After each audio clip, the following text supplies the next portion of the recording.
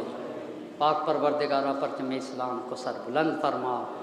معبود مجاہدین اسلام کو عزم، حوصلہ، صحت، سلامتی اور عافیت عطا فرما۔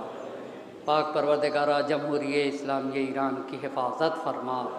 مراجع اعظام سید علی حسینی سیستانی حفظہ اللہ، سید علی حسینی خامنائی حفظہ اللہ اور تمام مراجع اعظام کو صحت و سلامتی اور عافیت کے ساتھ طول عمر مرحمت فرما۔ پاک پروردگارہ مظلومین کی حمایت فرما، ظالمین کو نیست و نابود فرما دے۔ شہدائے جمہوریہ اسلامیہ ایران پاک پروردگارہ ان کے درجات کو بلند سے بلند تر فرما دے۔ معبود انہیں ان کے اولیاء شہدائے کربلا سید الشہداء حضرت ابا عبداللہ حسین علیہ السلام کے ساتھ محشور فرما۔ پاک پروردگارہ وقت کے امام کو ہم سے راضی و خوشنود فرما، ان کے ظہور میں تعجیل فرما اور ہمیں ان کے اعوان و انصار میں شمار فرما۔